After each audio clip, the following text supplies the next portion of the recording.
Yan, hello po sa ating lahat. Kumusta, Edu? Nag-post na sa social media dahil sa nangyari.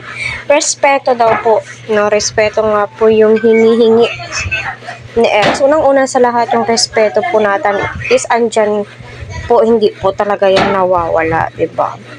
Ang nakakasakit lang po, kasi too much expectation, nag-expect po tayo na grabe po yung expectation po natin kasi nga daw po sa ranking is panalong-panalo na po itong si Edu. Ay, sorry. Si Beyonce, sorry naman po. Yes, which is totoo naman po yun. Kitang-kita naman po talaga natin. At alam nyo, yung ugaling meron sa Beyonce is mahilig din po siyang mag-giveaway. Tama naman din po yung sinabi na mag-giveaway muna tayo para ganon ay sumikat din po yung iba. Which is pwede naman po yun.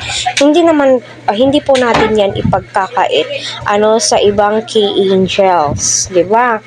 So, yung respeto naman daw po na hinihingi ni Eds ay para hindi na po natin i-bash yung mga nagdesisyon. Hayaan na lang po natin. Total, para sa akin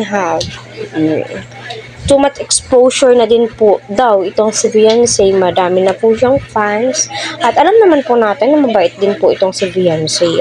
So, para sa akin, suportahan na lamang po natin kung ano po yung desisyon po nila. Respetuhin po natin yun. At saka, nakakatuwa naman din po yung mga supporters out there na masasabi mo po talagang grabe, no?